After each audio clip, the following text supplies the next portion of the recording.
luka batin. Luka adalah hilang atau rusaknya sebagian jaringan tubuh kita yang disebabkan oleh trauma benda tajam ataupun benda tumpul.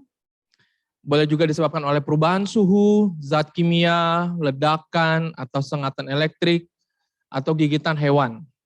Nah, batin itu adalah bagian dari diri manusia yang tidak nampak, yang mempengaruhi peranan hati dan perasaan.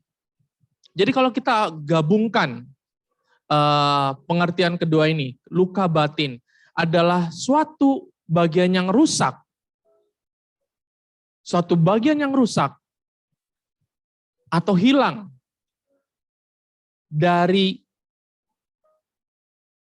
tubuh yang tidak nampak. Yang kita nampak, yang teman-teman nampak ini adalah casingnya. Casingnya Tama. Yang casingnya ini kalau sudah mati, dikubur jadi makan ulat. Yang tidak nampak, itu juga boleh terluka. Jadi bukan hanya tubuh kita yang boleh terluka, yang di dalam, yang tidak nampak juga boleh terluka. Nah, manusia terdiri dari tubuh, jiwa, dan roh. Jadi yang teman-teman nampak ini adalah tubuh, casingnya. Yang tidak nampak ada jiwa dan ada roh. Oke. Nah, roh itu adalah yang bersama-sama, yang identik dengan Allah. Jiwa, dia adalah menjembatan, dia penjembatan antara tubuh dengan roh. Kenapa sih bilang jembatan? Karena tubuh itu adalah manifest. Tubuh itu adalah manifest apa yang mau roh perbuat. Jiwa adalah yang menggerakkan untuk tubuh. Jiwa dia mempengaruhi perasaan, mempengaruhi pemikiran kita. Oke, nah roh adalah inti terakhir, hasil dari yang kita buat dari fisikal kita, dan dengan cara berpikir kita, karakter kita, perasaan kita, itulah yang akan mewarnai roh kita. Maka itu Paulus ada berkata, aku tahu kamu sudah lama hidup rohani, tapi kamu sebenarnya miskin, telanjang, dan sakit. Jadi sangat memungkinkan seorang Kristen sehat secara jasmani, datang ke gereja hari Minggu, on and off, maksudnya setiap minggu datang ke gereja, dia tidak hadir, dia datang sel group, tapi rohnya sakit. Rohnya miskin, telanjang, lumpuh lagi. Banyak. Itu namanya menjadi KTP, Kristen tanpa berhubungan dengan Tuhan. Hanya menjadi orang Kristen yang hanya menghangatkan kursi gereja. Ada, sangat memungkinkan. Nah, jadi jiwa atau batin itu mempengaruhi perkembangan kerohanian. Roh yang terikat bermula dari jiwa yang terganggu atau terluka. Teman-teman, orang gila yang berada di Gerasa, yang Yesus jumpai, kenapa dia boleh jadi sampai orang gila, dia dikuasai, diikat oleh roh jahat. Roh jahat tidak semena-mena mengikat seseorang kalau tidak ada akses kepada orang itu. Tidak ada namanya orang tiba-tiba, tidak ada. Harus ada akses untuk orang itu dikuasai oleh roh jahat. Lalu orang Kristen boleh tak dikuasai roh jahat? Boleh. Boleh. Kristen itu kan bukan berarti kita miliknya Tuhan. Yang menjadi tanda kita miliknya Tuhan di dalam. Bukan soal mulut kita bilang, oh saya Kristen. Bukan itu. Tapi perhubungan kita di dalam. Jadi kalau kita tidak memiliki hubungan dengan Tuhan, itu menjadi akses untuk roh jahat menguasai seseorang. Jadi cara berpikir kita, kalau kita cara berpikir seperti contoh misalkan takut gelap. Kemana-mana kalau gelap pikirannya sudah ini di film-film horor. Itu makanya jangan banyak nonton film horor. Ya, bukan kalau dibilang, oh berarti nonton film horor. Saya bukannya penakut, bukan. Tapi bagi saya itu film yang tidak penting. Karena kenapa? Itu akan mengganggu cara berpikir, cara perasaan untuk memuji Tuhan setelah menonton film horor. Ada gitu orang selepas nonton film horor terus memuji Tuhan, haleluya. Tidak ada kan? Tidak ada kan? Karena kenapa? Perasaannya terganggu, pendiriannya terganggu, hatinya terganggu. Selepas nonton film horor di dekat wayang, tiba mau pulang, sebelahnya ada kuburan. Kita lalu sana saja, lalu sana. Berarti apa? Cara berpikirnya terganggu, perasaannya terganggu, oleh karena nilai yang tidak betul. Nah itu menjadi jembatan, menjadi celah bagi iblis boleh menyerang. Oh takut gelap.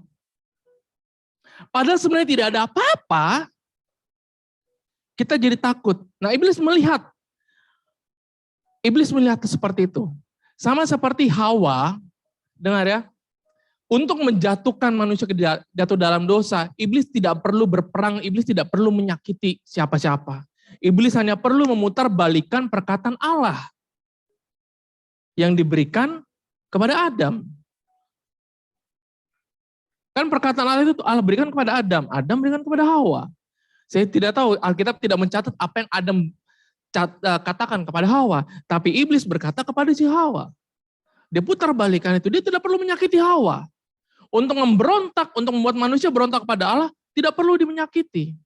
Dia hanya berubahkan di sini. Jiwa. Maka itu peperangan orang Kristen yang paling besar bukan kenapa, bukan. Di sini. Peperangan orang Kristen terbesar itu bukan sekedar mengusir roh jahat, bukan. Mengusir roh jahat itu senang, mudah. Tetapi membuat orang yang baru terima Tuhan Yesus, ikut Yesus sampai 10 tahun, 20 tahun, itu yang paling susah. Setuju? Membawa orang lahir baru, itu senang. Mendidik orang, memuridkan dia sampai 10 tahun, 20 tahun, itu lain cerita. Jangankan 10 tahun, 20 tahun. Mungkin minggu depan sudah balik lagi hidup lama. Ya kan? Jadi jiwa kita apabila kita terganggu, itu akan mengganggu perkembangan kerohanian. Nah, begitu juga mengenai pengampunan. Nah, mengapa harus ada pengampunan? Pengampunan adalah satu-satunya tindakan yang dapat manusia lakukan yang disebutkan dalam doa Bapa Kami. Kalau kita tahu semua doa Bapa Kami, kalau tidak tahu ya saudara, teman-teman saya turut berduka. Oke, doa Bapa Kami semuanya adalah peranan Allah dan mengenai pribadi Allah. Bapa Kami di surga, dikuduskanlah namamu, datanglah kerajaanmu. Itu semua mengenai Allah. Semuanya. Hanya satu dari doa Bapa Kami yang manusia dapat lakukan. Masa kita berdoa, dan ampunilah kesalahan kami, itu bagian Allah. Seperti kami juga mengampuni orang bersalah pada kami. Itu bagian siapa? Manusia. Artinya, pengampunan itu adalah sesuatu yang bahkan Yesus pun tegaskan apabila kita berdoa kepada Bapa. Dalam Matius 6 ayat 14, karena jikalau kamu mengampuni kesalahan orang, Bapamu yang di sorga akan mengampuni kamu juga. Oh ini jelas nih. Tetapi jikalau kamu tidak mengampuni orang, Bapamu juga tidak akan mengampuni kesalahanmu. Oh ini jelas, tegas sekali. Kalau dalam bahasa Indonesia, orang Jakarta bilang, lu maafin gue maafin lu. Kayak gitu. Kalau kita mengampuni orang, maka Tuhan akan ampuni kita. Tegas sekali di sini, ini jelas. Jelas sekali Yesus yang bilang, kalau kita mengampuni orang, maka Bapa akan mengampuni kita. Jadi kalau kita ada dendam sama orang, artinya ini tidak berlaku. Artinya Bapa tidak akan mengampuni kita juga. Oh tidak begitu, oh, ini kan tertulis begitu. Maukah kita menjadi orang Kristen yang nampak bagus di depan tapi kita penuh dengan ketidakpengampunan? Ini bahaya sekali. Jangan. Efesus 4:31 dikatakan segala kepahitan, kegeraman, kemarahan, pertikaian, dan fitnah hendaklah dibuang dari antara kamu. Demikian pula segala kejahatan. Tetapi hendaklah kamu ramah seorang terhadap yang lain, penuh kasih mesra dan saling apa? Saling mengampuni, sebagaimana Allah di dalam Kristus telah mengampuni kamu. Yesus sendiri katakan, Petrus bertanya kepada Yesus, berapa kali kami harus mengampuni orang? Yesus bilang berapa? Berapa? 70? 70 kali 7 kali. Ya. Nah, kita harus melihat kepada adat Israel pada masa itu. Perkiraan mereka itu untuk 1 hari.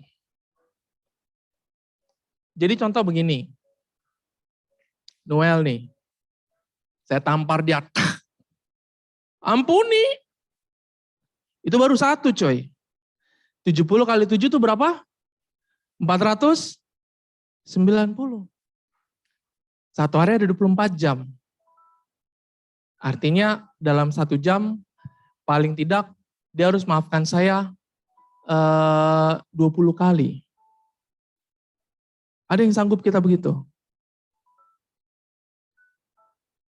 Jangankan begitu, kita baru keluar dari sini, kita pandu kereta, ada orang, woi,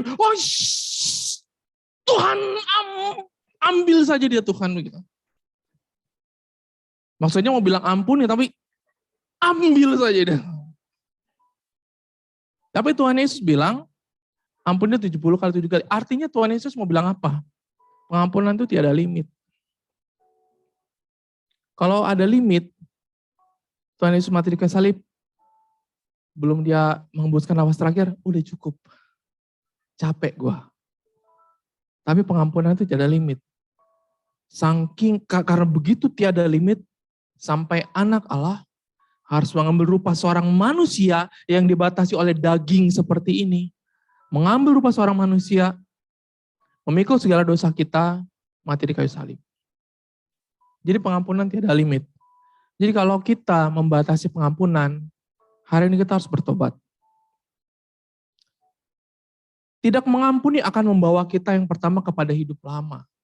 Teman-teman, semasa Yesus disiksa, ya kan? Yesus disiksa. Kita tahu kisahnya, kamu kan orang yang bersama-sama dengan dia. Oh tidak, aku tidak kenal dia. Oh aku tahu, kamu ini bersama-sama dengan dia, kamu dari Galilea kan? Oh tidak, aku tidak kenal dia. Sampai berapa kali? 3 kali. Kita mencatat setelah ayam berkokok, Petrus tersadar. Dan dia keluar dari tempat pelataran, tempat Yesus disiksa. Nah, kita mencatat dalam Yohanes pasal 21.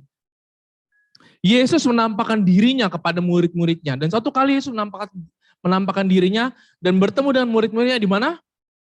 Di danau. Petrus lagi ngapain di danau? Menginjil? Bukan. Menjadi nelayan lagi. Sebelum Petrus bertemu dengan Yesus, dia apa? Dia nelayan. Yesus bilang, kamu akan menjadi penjala manusia. Yesus bukan bilang kepada Petrus, kamu akan menjadi tetap penjala ikan. Bukan. Yesus bilang, kamu akan menjadi penjala manusia. Yesus pergi, Yesus mati, Petrus jadi apa? Penjala ikan lagi. Kembali ke kehidupan lama. Karena Petrus tidak selesai dengan dirinya. Ketika Yesus bilang, apakah kamu mengasihi aku? Ya Tuhan, engkau tahu aku mengasihi engkau. Yesus tanya lagi yang kedua kali, apakah engkau mengasihi aku? Yesus turunkan, kalau bahasa saya, Yesus turunkan bahasa kasihnya. Dari agape dia turunkan lagi menjadi storge, dia turunkan. Akhirnya Petrus menangis yang ketiga kalinya. Di situ Petrus diubahkan. Dia mengampuni dirinya sendiri. Kalau Petrus tidak selesai dengan dirinya pada masa itu, Petrus tidak akan berada di Yerusalem menerima Roh Kudus. Dia menjadi penginjil dan memenangkan 3.000 orang. Yang kedua, tidak mengampuni akan membawa kita kepada kehancuran.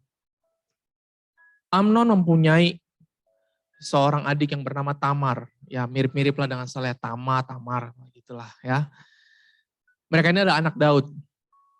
Oke, mungkin kan siapa ini brother Amnon nih? Oke, anak Daud itu punya banyak istri ya. Dan satu anak-anaknya adalah Amnon dan Tamar. Tamar ini sangat cantik, tapi kemudian Absalom melihat adiknya ini cantik dan Absalom birahi dengan adiknya dan dia memperkosa. Lalu Amnon sebagai abang kandungnya dari Tamar, dia marah, dia dendam dan dia membunuh Absalom. Membunuh Absalom. Absalom Absalom maaf ya. Absalom adalah abang kandung dari Tamar. Amnon menyukai Tamar dan Amnon memperkosa Tamar. Lalu Absalom marah, Absalom membunuh Amnon. Dan apa yang terjadi?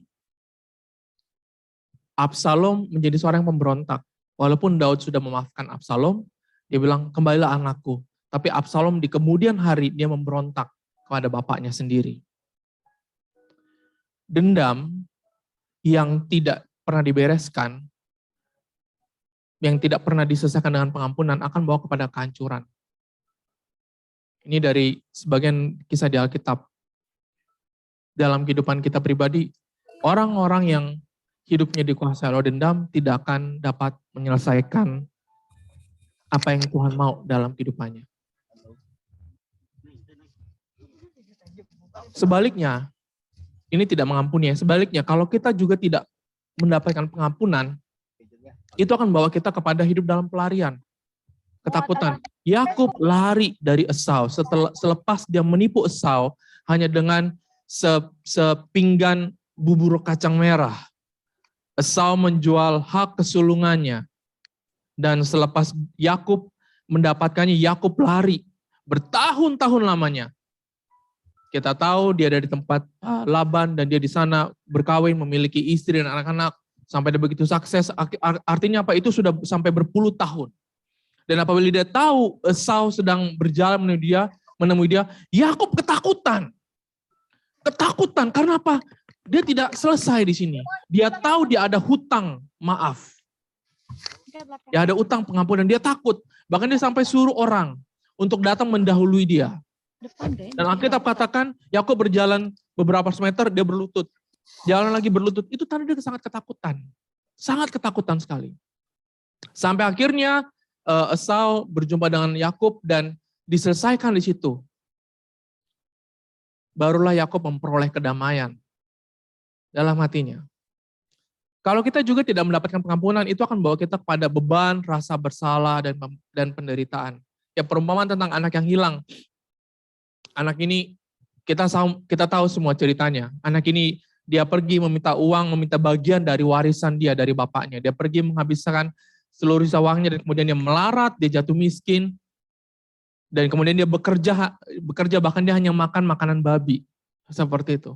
Lalu dia berpikir,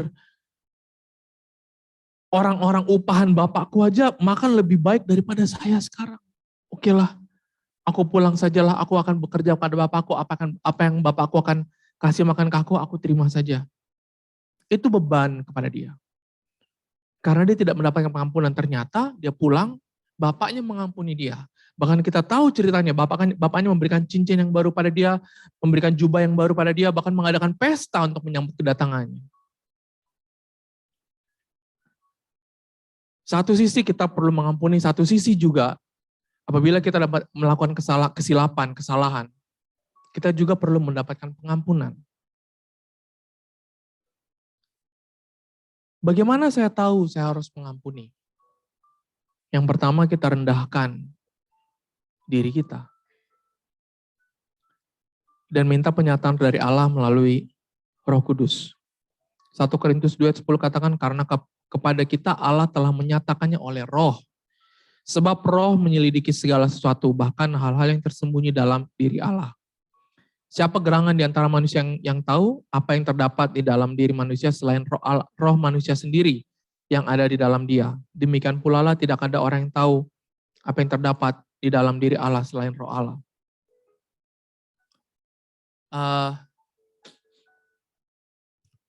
Luka batin ya. Masa saya kecil, saya ada jatuh ke longkang. Dan di situ ada besi plate yang tajam. Jadi saya jatuh, saya sekitar umur 7 atau 8 tahun. Saya jatuh dan terkena di kaki saya, itu koyak. Panjang. Sampai sekarang itu masih ada di sini. Luka itu, garis itu masih ada. Tidak sakit. Tapi ada lukanya? Ada.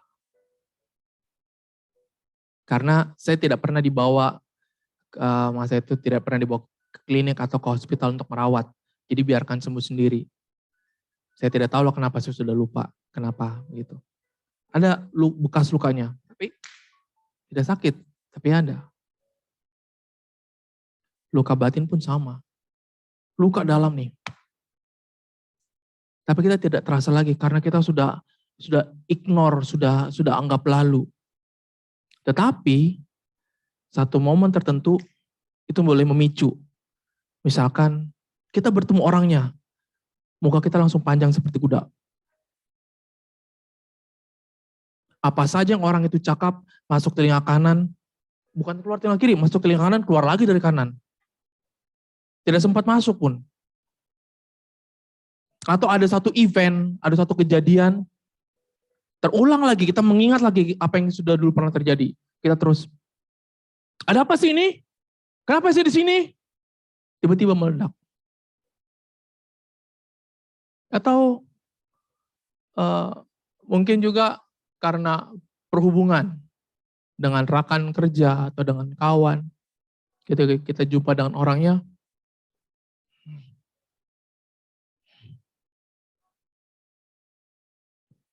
kenapa?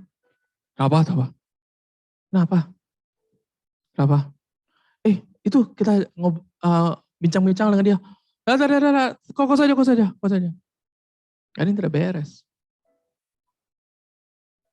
Brother Tama, sorry brother, bolehkah saya pelayanan, saya jangan sama dia? Oh kenapa? Tidak apalah brother. Oh kenapa? Tidak apalah brother. Oh kau minta dibaptis ulang kok. Ini tidak selesai.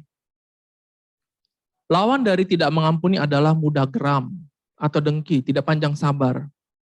Tidak tahu cara menunjukkan kasih. Kasar. Tidak mau bertemu dengan orang-orang tertentu. Beda ya dengan tegas, lain. Tuhan Yesus itu tegas. Tegas. Apabila dia melihat para penjual-penjual burung di depan bait Allah, dia bongkar semuanya. Dia bilang, rumahku adalah rumah doa tapi akan menjadikan sarang penyamun. Dia bongkar semuanya. Tegas Tuhan Yesus. Tapi dia tidak kasar. Dia tahu cara menunjukkan kasih. Apabila kita kasar, kita mudah marah, mudah geram, coba cek diri kita. Jangan-jangan ada hal yang kita tidak pernah bereskan, pengampunan. Siapa? Mungkin keluarga kita, bapak atau ibu yang menyakiti kita. Biasanya tidak mau mengampuni itu mulai dari ring yang pertama, dari lingkar yang pertama, dari bulatan yang pertama. Itu bulatan orang-orang inti di sekitar kita. Keluarga, ibu bapak, adik beradik. Orang-orang ini apabila Inuel melakukan kesilapan pada saya akan mudah senang. Tapi kalau keluarga saya sendiri, itu mungkin akan membekas kepada kita. Coba kita periksa kedalaman hati kita. Atau mungkin teman kita mungkin pernah dikhianati, pernah disakiti, ex-girlfriend, ex-boyfriend mungkin. Kita pernah orang berbuat curang terhadap kita. Atau orang menikam kita dari belakang. Atau mungkin satu kejadian tertentu. Misalkan karena kemalangan, itu membekas di hati kita. Ini salah dia kenapa saya jadi begini? Atau mungkin kita sendiri. Kita mungkin sering komplain dengan Tuhan. Tuhan, kenapa engkau buat begini? Kenapa engkau tidak berbuat seperti ini? Kenapa engkau tidak menjawab doa saya? Tuhan, kenapa engkau begini? Kalau engkau tidak boleh buat, turun saja Tuhan, saya gantikan kau Tuhan.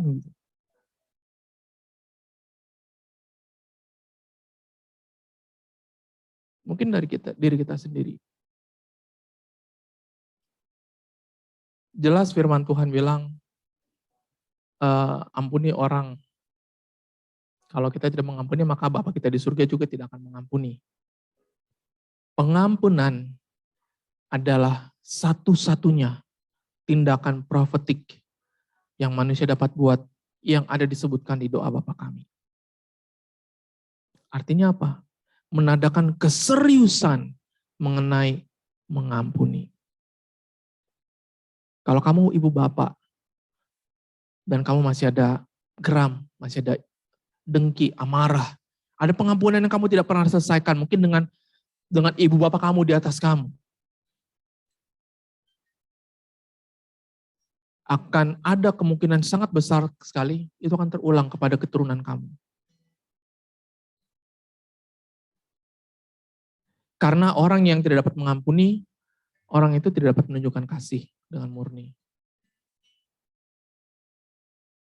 Saya juga besar dari keluarga yang boleh bilang keras,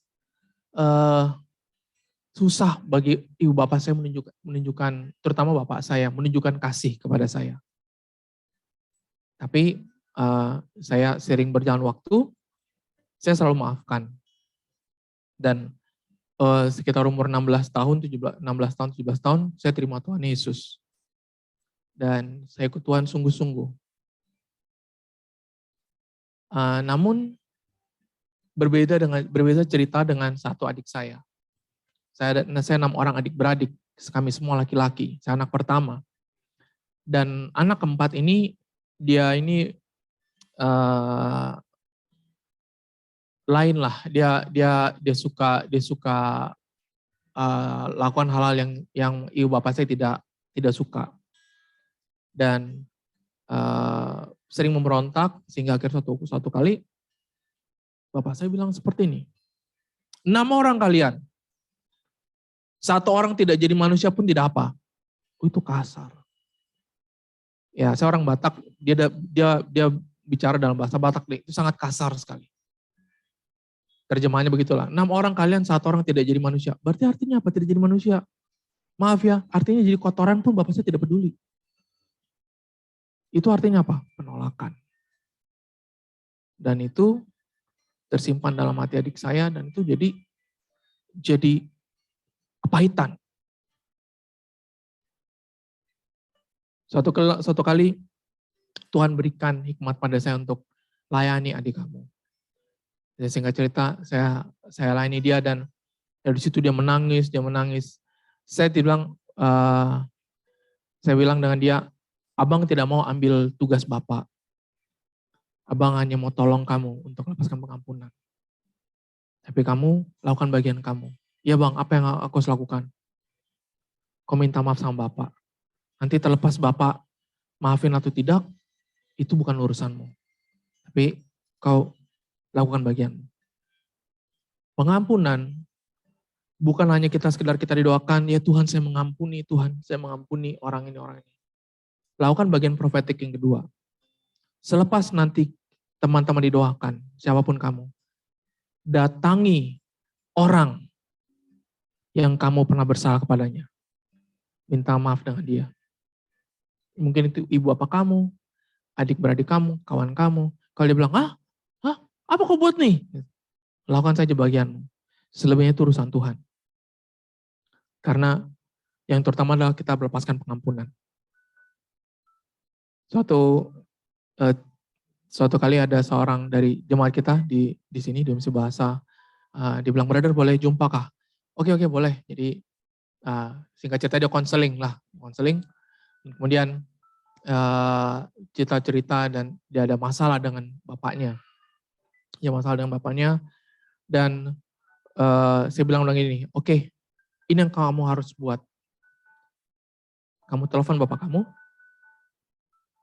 kan kamu tidak dapat balik kampung. Saya bilang, kamu telepon bapak kamu, dan kamu minta maaf dengan bapak kamu. Aduh susah, brother, dia bilang. Kamu mau terobosan dalam hidup kamu? Dia diam. Dan oke, brother, saya akan buat. 1 bulan berlalu, 2 bulan berlalu, saya tidak dengar ada kabar dari dia. Masih sama pelayanan, masih di sini, masih di Misi Bahasa orangnya. Tidak dengar kabar, dan kemudian beberapa bulan kemudian baru dia bagi tahu, brother, saya sudah buat, brother. Oh ya, apa yang kau buat? Saya sudah telepon bapak saya. Dan saya cerita dengan bapak saya. Dan saya minta maaf. Dan saya buat apa yang brother bilang. Apa tuh? Saya minta Bapak saya berdoa bagi saya. Lalu apa yang kamu rasakan? Brother, dia senang sekali. Bebannya semua lepas terangkat. Karena tiada lagi rasa bersalah dalam diri dia.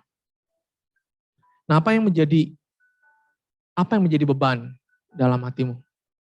Entah rasa bersalah pada keluarga kah, atau adik-beradik, atau mungkin kepada anak, pada kawan.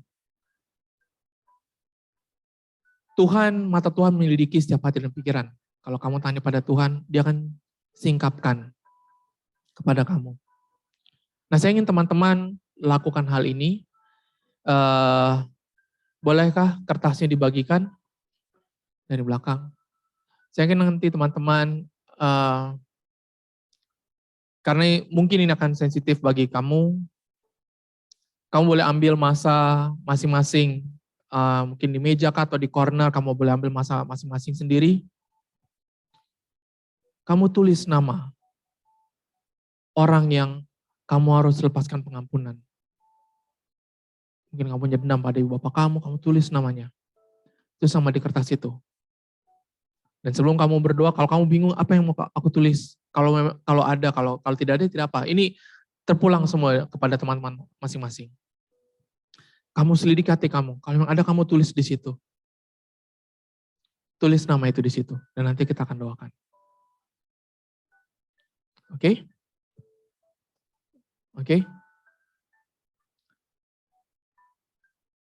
Kalau kamu rasa, saya sendiri juga. Kamu tulis nama kamu juga di atas itu. Ya. Dan ini tuh bukan untuk dikongsikan rasanya. Bukan untuk dikongsikan dalam kumpulan. Jadi kamu boleh ambil masa kamu masing-masing. Untuk berdoa. Untuk berdoa dan kamu untuk menuliskan nama-nama itu. Oke? Kita bagi masa berapa? Yang di online juga boleh tuliskan di kertas ya. Kita bagi masa berapa? LSK, Jen, bagi masa berapa? 10 menit, oke. 10 menit, selepas, yes Jeff. Iya, tulis nama. Kamu tidak mungkin tulis umur juga, tarikh lahir kan?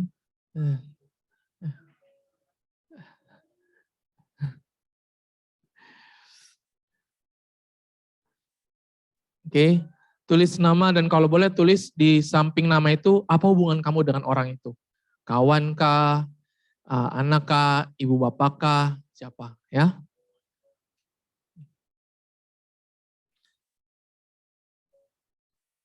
Oke, kita akan bagi masa 10 menit. Selepas itu kita akan berdoa. Ya.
Shalom teman-teman. Ya, teman-teman boleh ambil tempat masing-masing. Kamu boleh kalau mau bersendirian, mau tulis boleh juga ya. Oke.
Masanya tinggal 2 menit lagi, 2 menit lagi ya.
Oke, semua sudah? Semua sudah? Max boleh minta keyboard.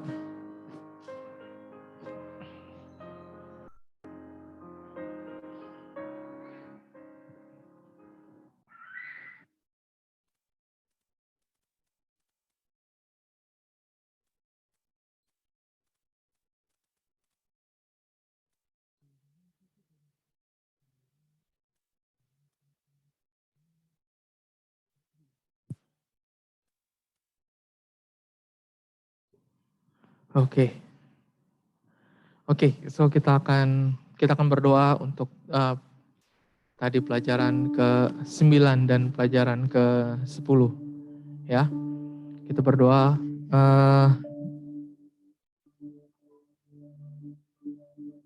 Teman-teman boleh ambil tempat yang lena, tempat yang selesa untuk kamu.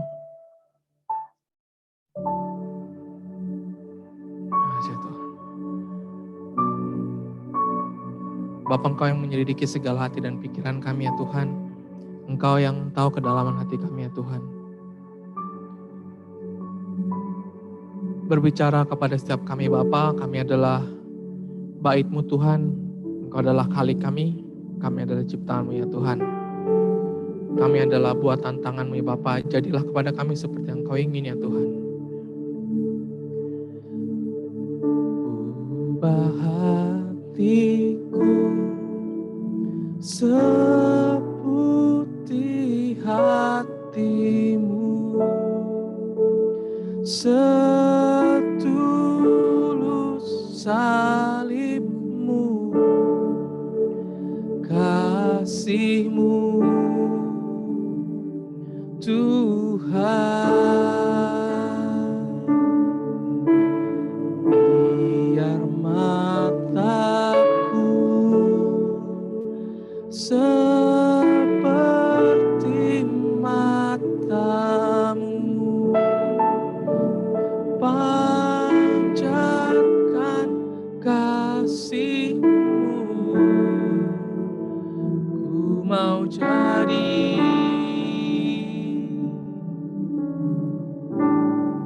seperti-Mu.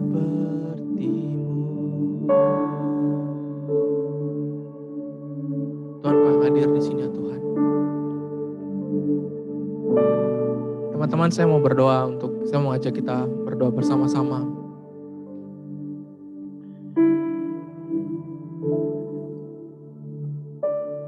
Tuhan menghendaki kita menjadi orang-orang Kristen yang merdeka. Tuhan menghendaki kita menjadi orang-orang Kristen yang terlepas dari segala ikatan. Baik itu ikatan terhadap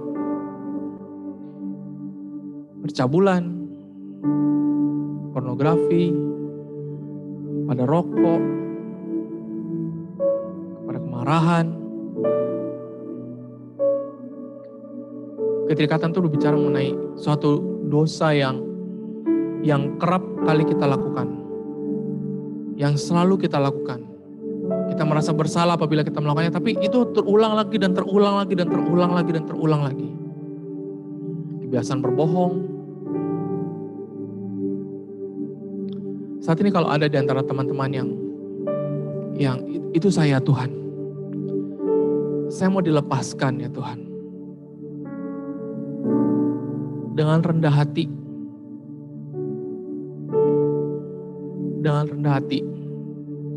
Bolehkah saya minta teman-teman, siapapun kamu.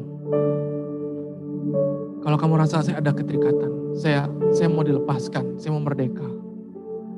Dengan rendah hati bolehkah kamu berdiri di tempat kamu. Dan izinkan teman-teman pendoa untuk mendoakan kamu.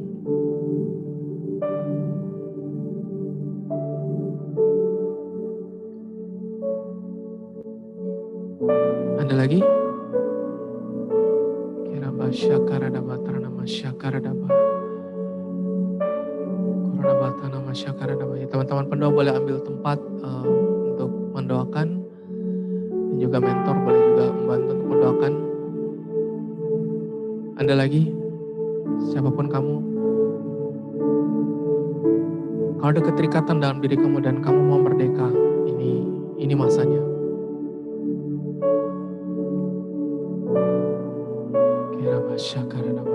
Kamu boleh berdiri, jadi kita tahu siapa yang akan kita doakan.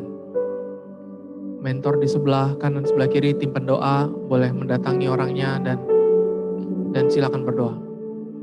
Batana masyakarada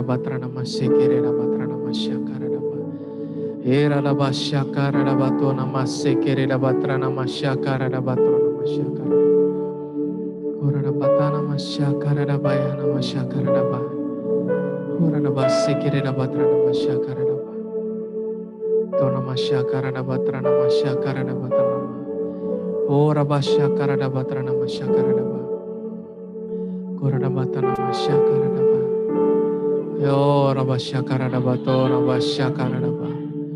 Ora basyakara dabatana masike namai. Ora basyakara dabatana masyakara daba. Ora dabatana masikere dabatana masyakara daba. Ora basyakara dabatana masyakara dabatana masyakara daba. Ya teman-teman pendoa yang lain boleh bantu tolong sama-sama doakan. Sama-sama doakan. Sama kita angkat pujian ini. Terima kasih ya Tuhan Yesus. Kau hadir di sini Tuhan. Kau hadir di sini Bapa. Boleh minta liriknya? Terima kasih ya Tuhan. Bapa kau setia, takkan meninggalkan. Amin Tuhan. Dan ku percaya Engkau milikku dan ku milikmu. Kerinduanku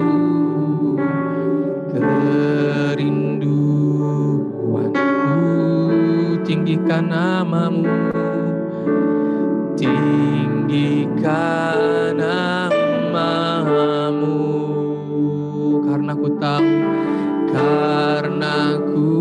tahu Engkau dalamku dan ku dalammu. Ubah hati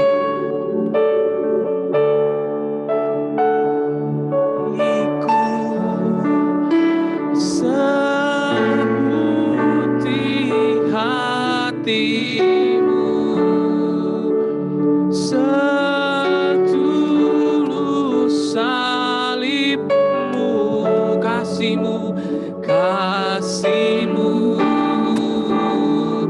Tuhan. Biar mataku, amin, biar mataku seperti matamu, pancarkan kasihmu. Ku mau jadi, ubah hatiku ya Tuhan Yesus. Ubah hatiku, syakar dapat nama seputih hatimu, setulus salibmu, kasihmu Tuhan.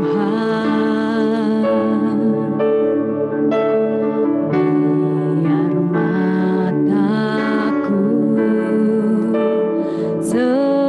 seperti matamu, pancarkan kasihmu. Ku mau jadi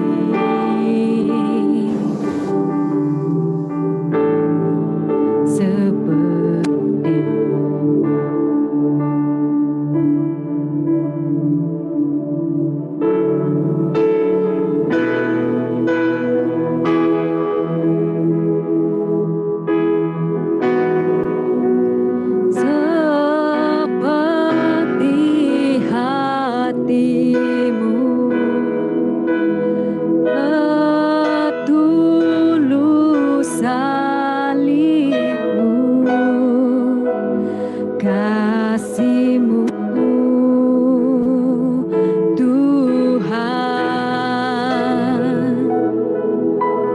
Biar mataku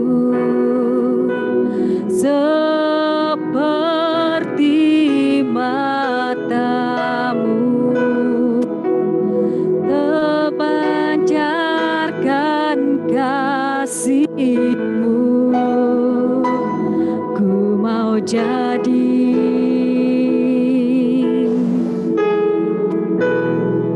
sepertimu.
apa yang kamu telah tulis di atas kertas,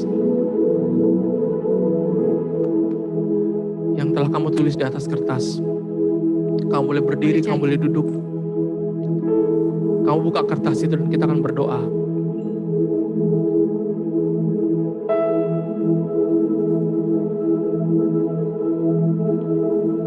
Kalau ada orang-orang yang kamu kepahitan, hatimu pahit terhadap orang-orang ini, kita mau berdoa. Kita lepaskan pengampunan. Kamu buka kertas itu dan kita akan berdoa.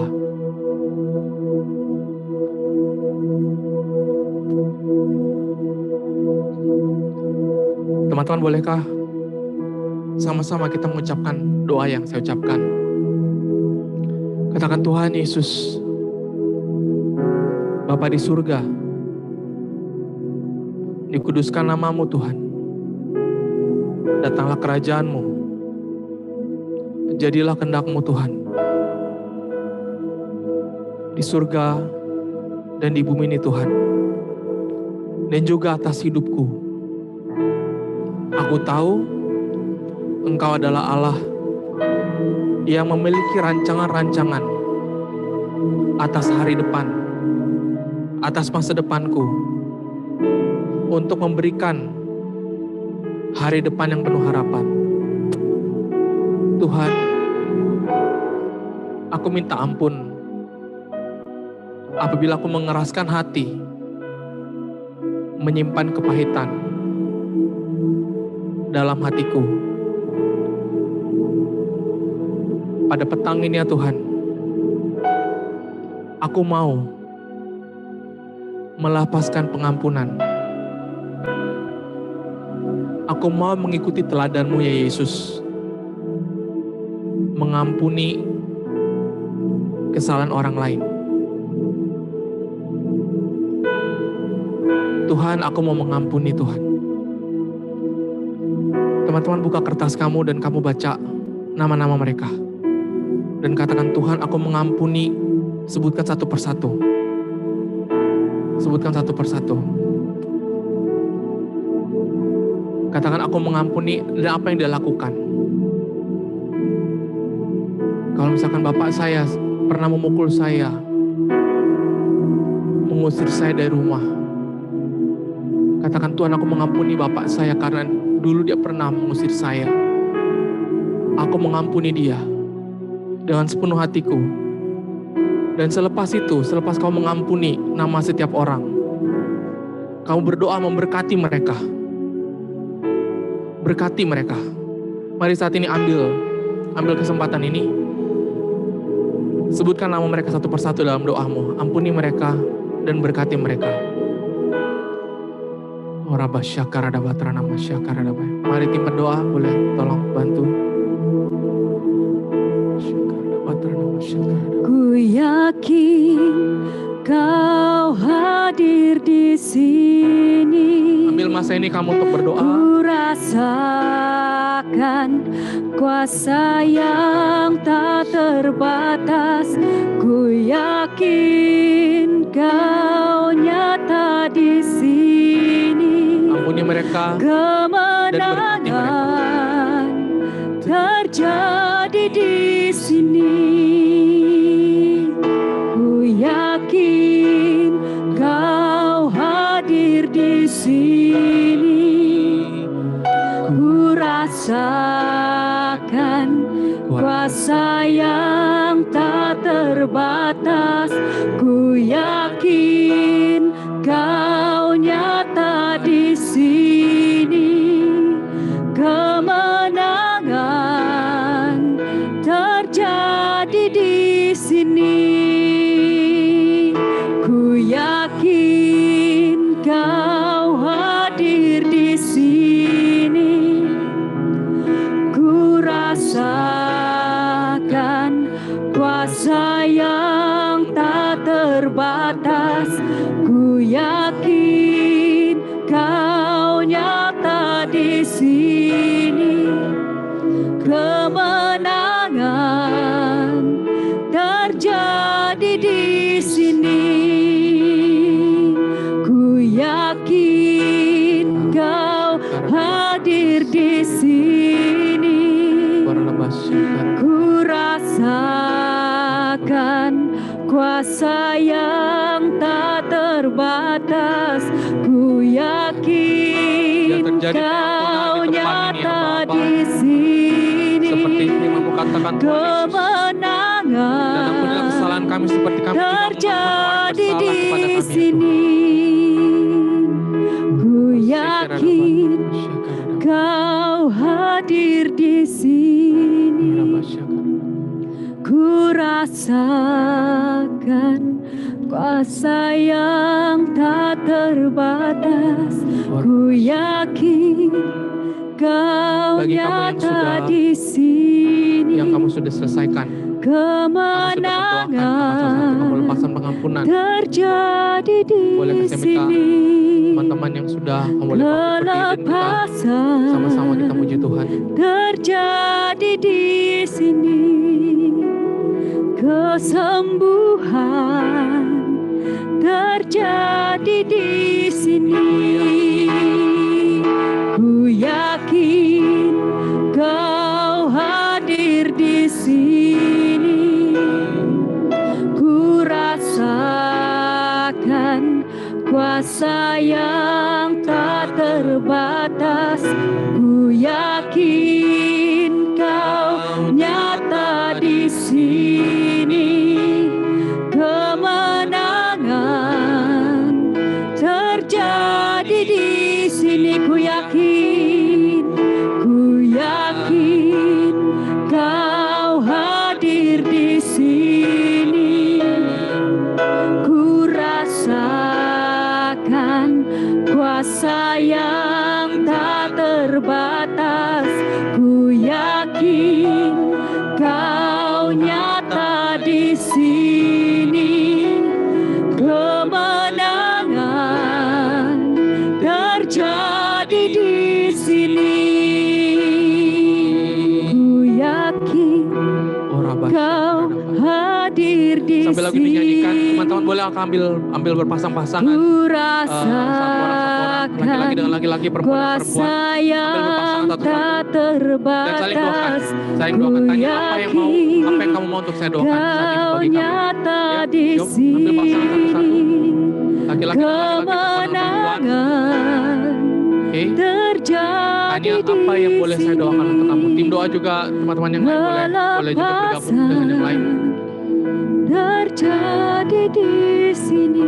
Boleh ambil pasangan, cari kawan kamu, berdoa. Kesembuhan Tanya apa yang boleh saya doakan untuk kamu saat ini. terjadi di Lalu sini. sama-sama doakan sambil lagu dinyanyikan. Ku menyembah. Silakan. Ya Tuhan. Ku menyembah dalam kudus hadirat-Mu. Hampiri Sebab firman Tuhan katakan saling mendoakanlah kamu kata supaya kamu sembuh. kasih Saling mendoakanlah kamu supaya kamu sembuh. karuniamu Bapa. Saling mengaku dosa dan saling mendoakan supaya kamu sembuh. Yes, Tuhan Yesus. Kekuatanku hanya dalam hadirat-Mu, Yesusku. Hanya Kaulah segalanya.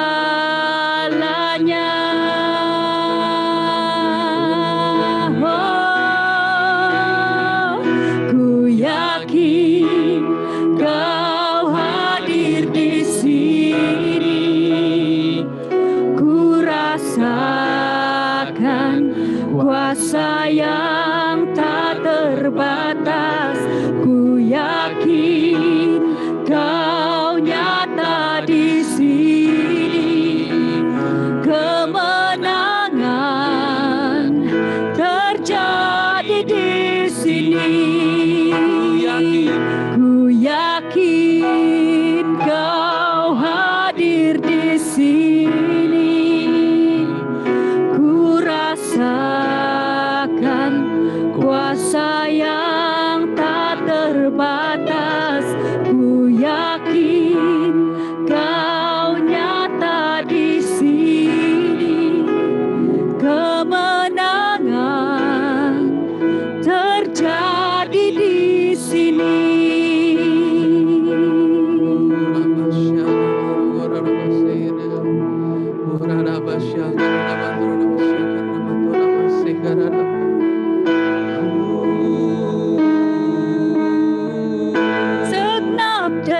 aku memujimu. Sungguh besar Kau Yesusku, segenap hatiku menyembahmu. Kau besar, Kau besar, Kau besar, Kau besar.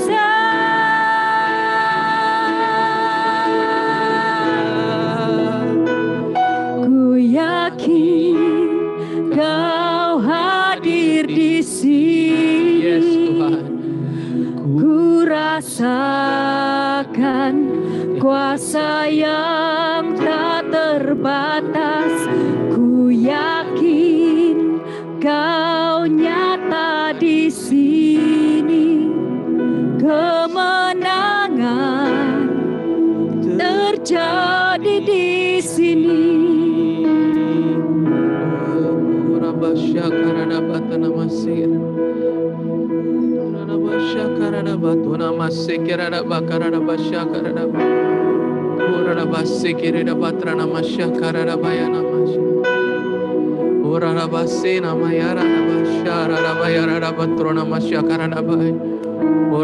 Yesus, Yesus, Yesus ditinggikan. Yesus ditinggikan di tempat ini Tuhan.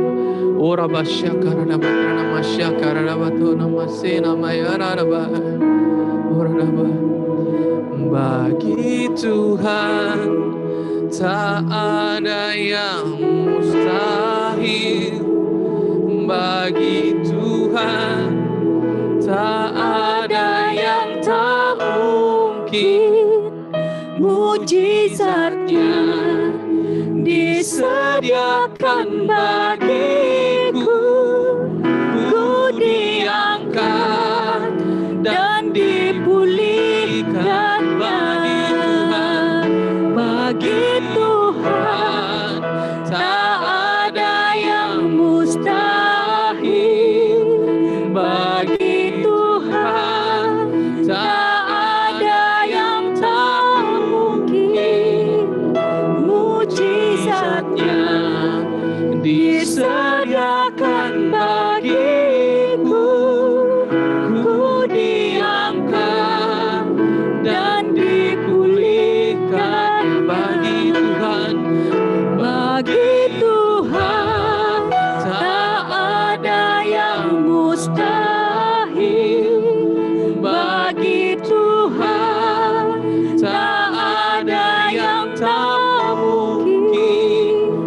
Mujizatnya disediakan bagiku. Ku diangkat dan dipulihkannya. Haleluya Tuhan. Kristus datang bukan hanya untuk sekedar menyelamatkan kita dari dosa, tapi Kristus datang untuk menunjukkan bahwa manusia sangat mungkin untuk hidup di bumi dan juga berkenan di hadapan Allah. Bahwa sangat mungkin bagi manusia untuk dapat hidup di bumi sambil juga berkenan di hadapan Allah.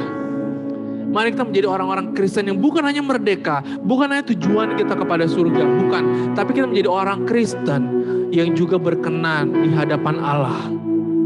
Berkenan itu berbicara apa yang kita buat, apa yang kita katakan, kemana kita berada, siapa yang kita jumpai. Itu semua membuat Allah tersenyum. Supaya ada Immanuel dalam kehidupan kita. Allah beserta dengan kita. Mari jadi orang-orang Kristen yang kita menjadi terang, jadi lilin, jadi garam. Hanya orang-orang yang mendapatkan kasih yang akan tahu cara menunjukkan kasih. Hanya orang-orang yang pernah mendapatkan pengampunan yang akan dapat mengampuni. Hanya orang-orang yang merdeka yang akan dapat membawa orang lain juga ke dalam kemerdekaan. Kamu, kita semua akan menjadi duta mungkin dalam keluarga, dalam tempat pekerjaan, dimanapun kita berada, siapapun kita jumpai, kita menjadi saluran Yesus. Apabila kita kekurangan kasih, bagaimana kita akan menunjukkan kasih? Apabila kita tidak merdeka, apabila kita terikat, bagaimana kita akan membebaskan mereka yang terikat? Seperti kata firman Tuhan. Mari mulai hari ini kita hidup merdeka. Hari ini teman-teman kita semua telah membereskan orang-orang yang kita perlu lepaskan pengampunan. Tapi jangan lupa juga, ada orang-orang yang mungkin kamu bersalah. Kamu datang kepada mereka, kamu minta maaf. Siapapun juga, mungkin itu istri kamu, suami kamu, teman kamu, anak kamu, ibu bapak kamu. Siapapun juga datang kepada mereka, minta maaf. Dan kalau boleh, kamu katakan, bolehkah doakan saya, berkati saya.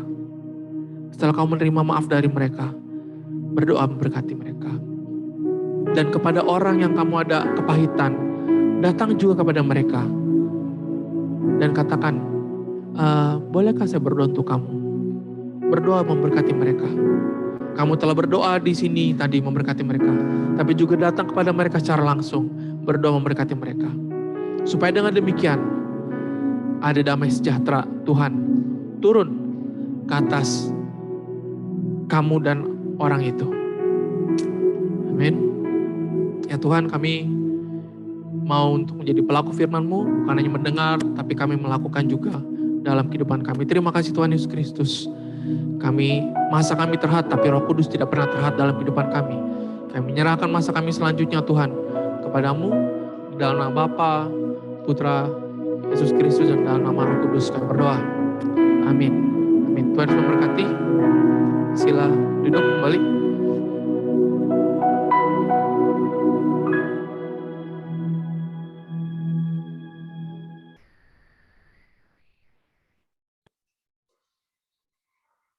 Sekali lagi, kali ini berikan tepuk tangan pada Anda sendiri. Boleh saya minta lampunya dinyalakan karena saya susah melihat ke depan. Oke, boleh ya.